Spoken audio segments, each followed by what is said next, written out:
Hi, my name's Moyse, and it's a pleasure to have the opportunity to speak to you as part of the Conversational Schools Summit. Now, I'm going to talk about making conversations meaningful in a remote world. We've all experienced a big change in engagement with our fellow human beings across all types of business, sizes, and industries in recent times.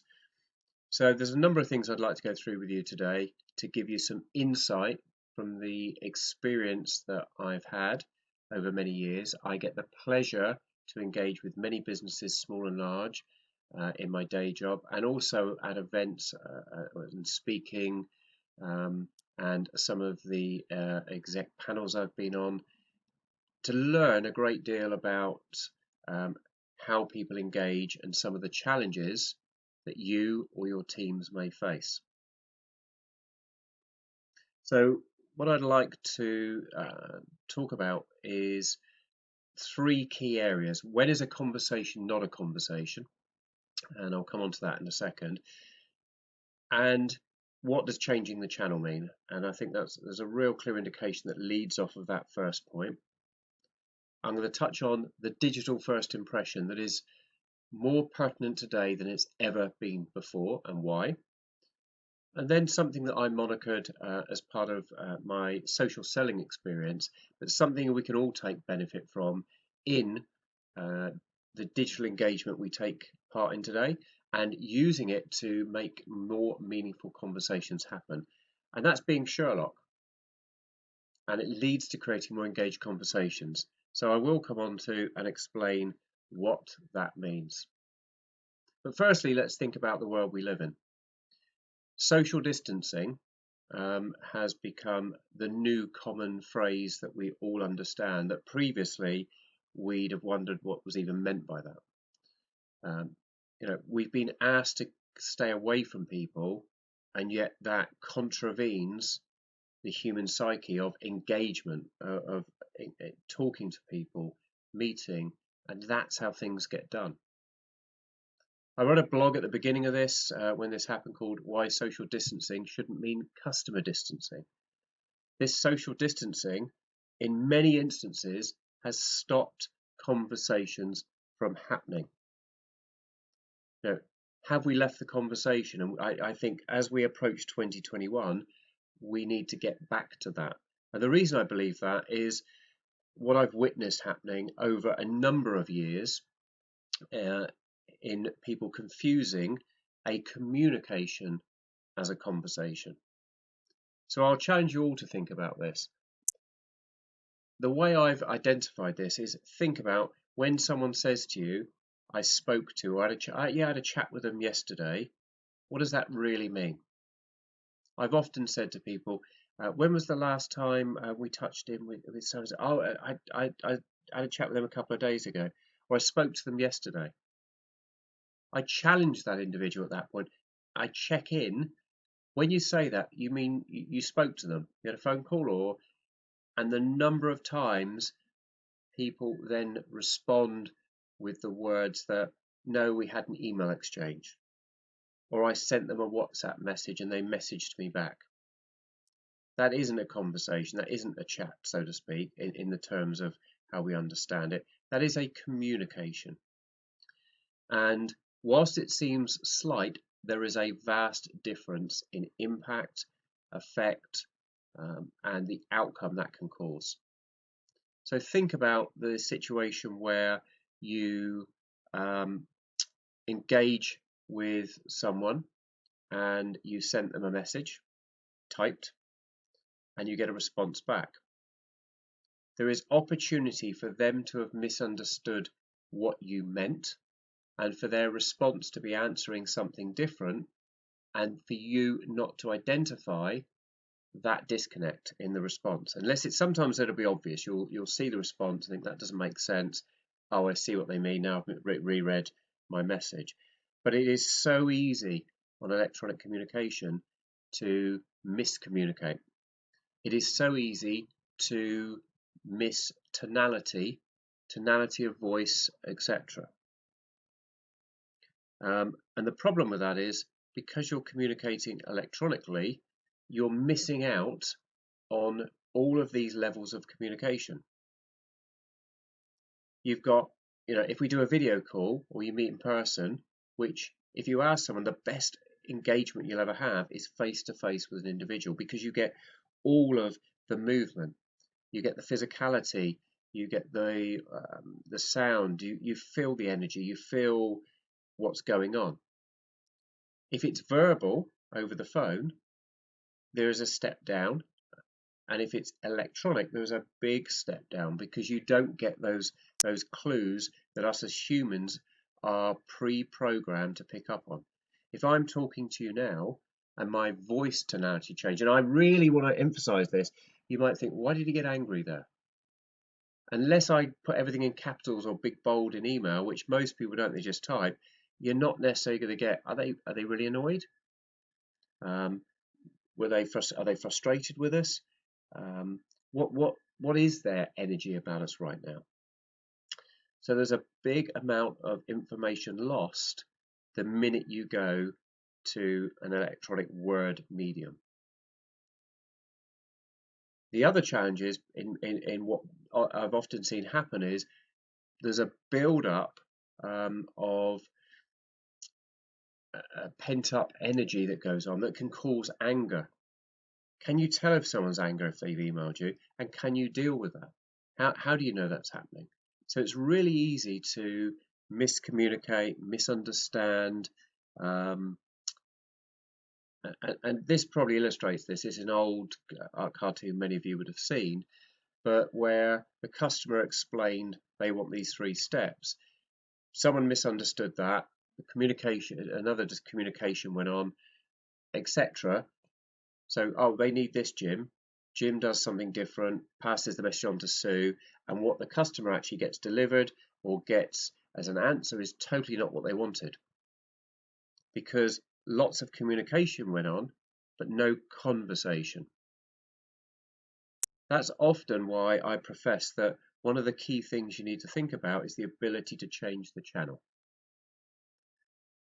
Most people will respond to a communication on the platform that it was instigated on. Think, when you last had an email come in, did you respond to it by email? Was that your default response? If someone sent you a WhatsApp, you'll probably respond on WhatsApp. It's normal behavior, we all do it.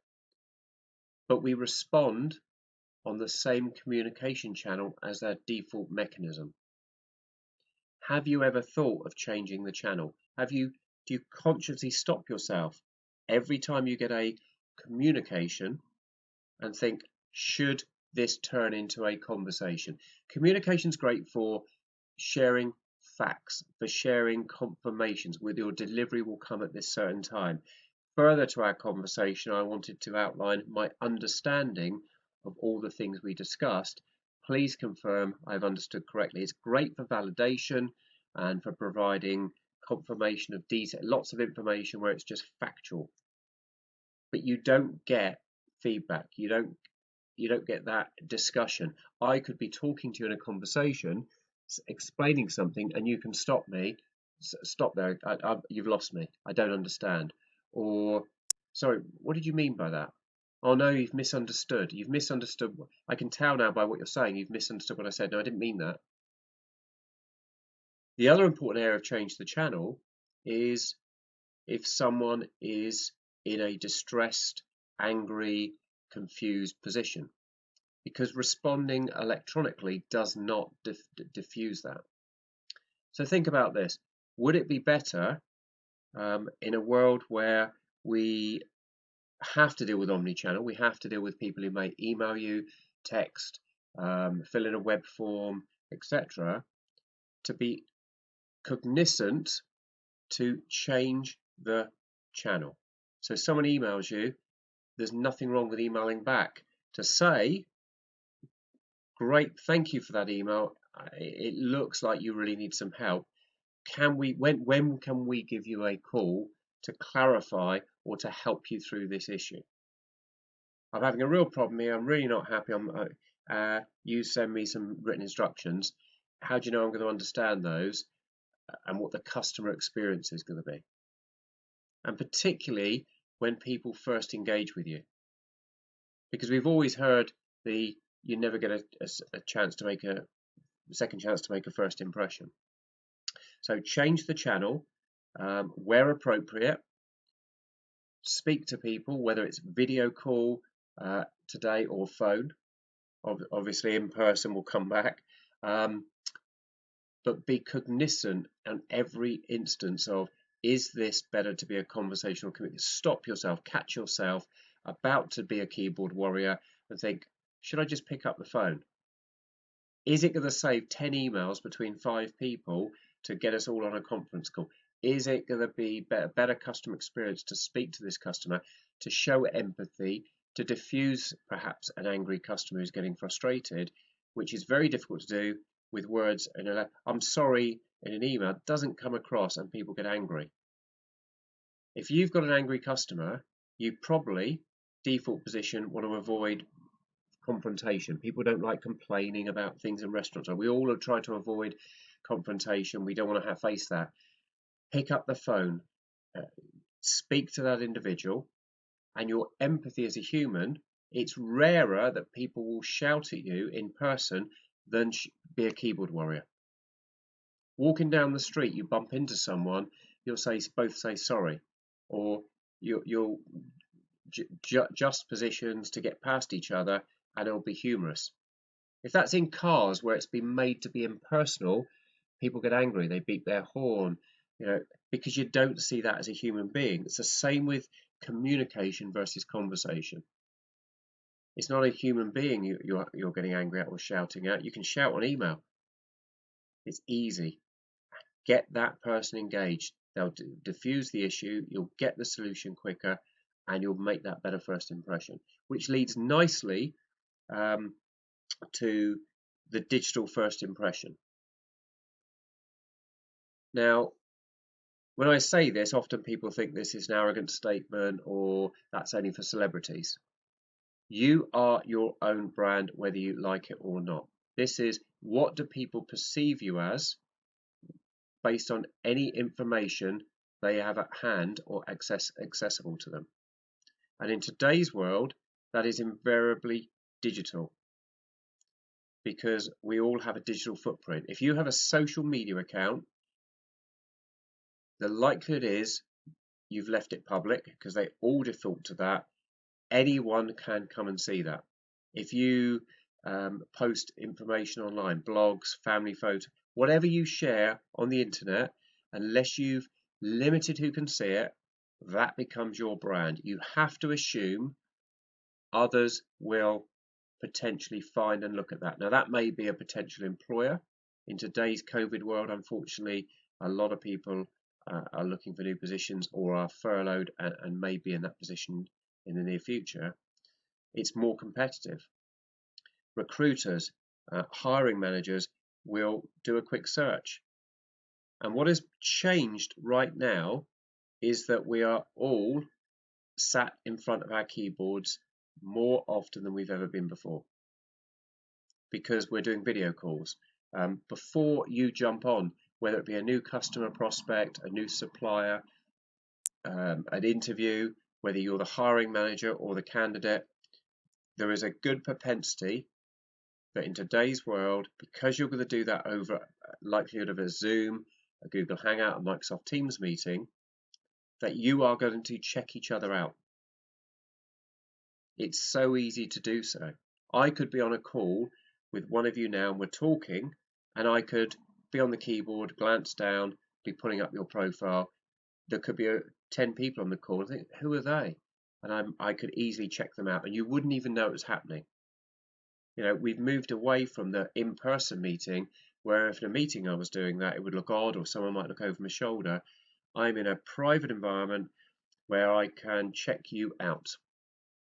And anything I can see about you online is fair game for me to view, because you've posted it there and left it open to me to see. So I would suggest you do a Google search on yourself, see what's found, tidy it up, protect it, be aware that people may see this, because this changes the conversation. If you check someone out and they come across as credible, they look trustworthy, they've got perhaps LinkedIn reviews from people, their career, whatever you see, the human psyche makes a first impression of. It's the way we work. People make judgmental opinions, whether that's right or wrong. If the first thing they see of you is your Facebook profile with lots of drunk pictures on it, you can argue they shouldn't be looking, and it's not fair of them to make a bad impression or a judgment, but you won't, in most cases, know they've even done it. I have heard instances where people have been looking at candidates for roles, and they have spotted something and said, yeah, we discounted some of these because they didn't have good, they didn't call it personal brand, we checked them out and found things online, it just didn't look, would we want them representing us? Because their customers may find that stuff as well. So it's really easy to do. You can create a personal brand, make yourself look good, check your personal photo on your personas that people can see. Go to a site called photofeeler.com. You can test your photo and find out which one's the best one and gives the best impression to people who don't know you very easily, cheaply or free, depending how you use those sites. And it changes the tonality of a conversation. I want someone who's going to speak to me. I want them to maximize the opportunity that in speaking with me, we have a credible conversation where their first impression, perhaps before they've even engaged with me, is a good one. Now, the other part that you contribute to this, which I mentioned I would come on to, which was being Sherlock. Now, I monikered this when I learned and was teaching people about social selling. And this comes very much back to what I was just speaking about what people can find about you online. Well, what can you find out about others before you have a conversation? And the reason I call it being Sherlock is, if you think of this example, the Sherlock Holmes stories, Inspector Lestrade of Scotland Yard would famously come in before Sherlock Holmes had arrived to a crime scene, survey the scene, look at data points, and come up with an outcome of the butler did it, and this is why and how. Sherlock would then enter the room and have access to all of the same information that Lestrade had, and yet he would spot 5, 10 other things, correlate them in his mind, and come up with a totally different conclusion, which wasn't as easy to come to. It took more work, it took more brain power, but inevitably, as we all know, he was right. And this is the same I witness all the time. If I'm going to engage with someone, I want to check their social profiles out. You may wish to do the same, but do we come to the same conclusion? Are you Lestrade, or do you want to be Sherlock?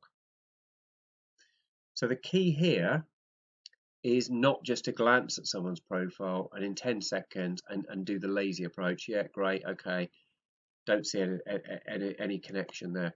It's to look below the surface. It's to spend a little more time caring that you care about learning about that other human person that you're going to want to have a meaningful conversation with. Why? If the more I feel I can engage with you, the more rapport I can build, the more the conversation will be stronger, more valuable to both parties. And one way you can achieve this is by knowing more about that individual, finding connection points, finding points of engagement. That may be, what joint connections have you got? That's the easy one. But look further. Where have they worked in the past? Do you know other people who've worked there? Or perhaps you sold to a company that they were at 10 years ago, and that's when you sold to them. There's a conversation point, but you didn't know them at the time. You didn't know they were there. Perhaps if you look at their education, perhaps they've had a reference on their account on LinkedIn from someone that you know. Perhaps they follow people. Right at the bottom, there's often a section where people they follow, and it'll often be big influencers or brands or book authors. There may be some clues there of a commonality you have. What you're looking for is a genuine, authentic conversation point which you can leverage to build rapport, genuinely.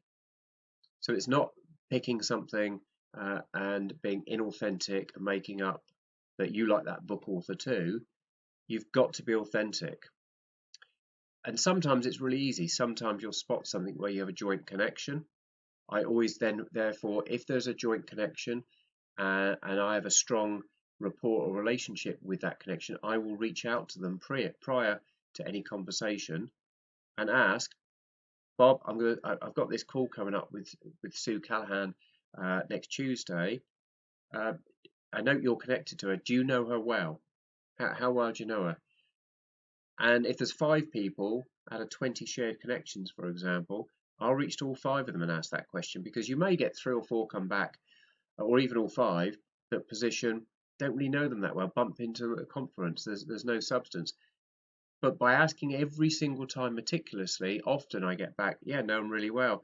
Our kids used to go to the same school, or yeah, recently I've had one where, yeah, I grew up with that individual, or I used to work with them. There's so many reasons they may know them. Great. If nothing else, you can ask, what are they like? This is what the conversation I'm planning to have with them. You can get a better feeling, a better understanding. Doing that homework is professional to do, right? And there's nothing wrong when you jump on that call to say, yeah, so I was talking to Bob the other day at so and so, and he said he knows you. Oh my gosh, how do you know Bob? I haven't spoken to him in ages. Straight away, you've got a warmer conversation, and it is genuine. You haven't made anything up. It's a genuine connection, right? So it's about using all of these things to help build a stronger conversation. Do your research, find areas of common ground. Think about the differences between communication and conversation, and do not get them confused. Use them appropriately, and be willing to switch the channel from a communication to a conversation.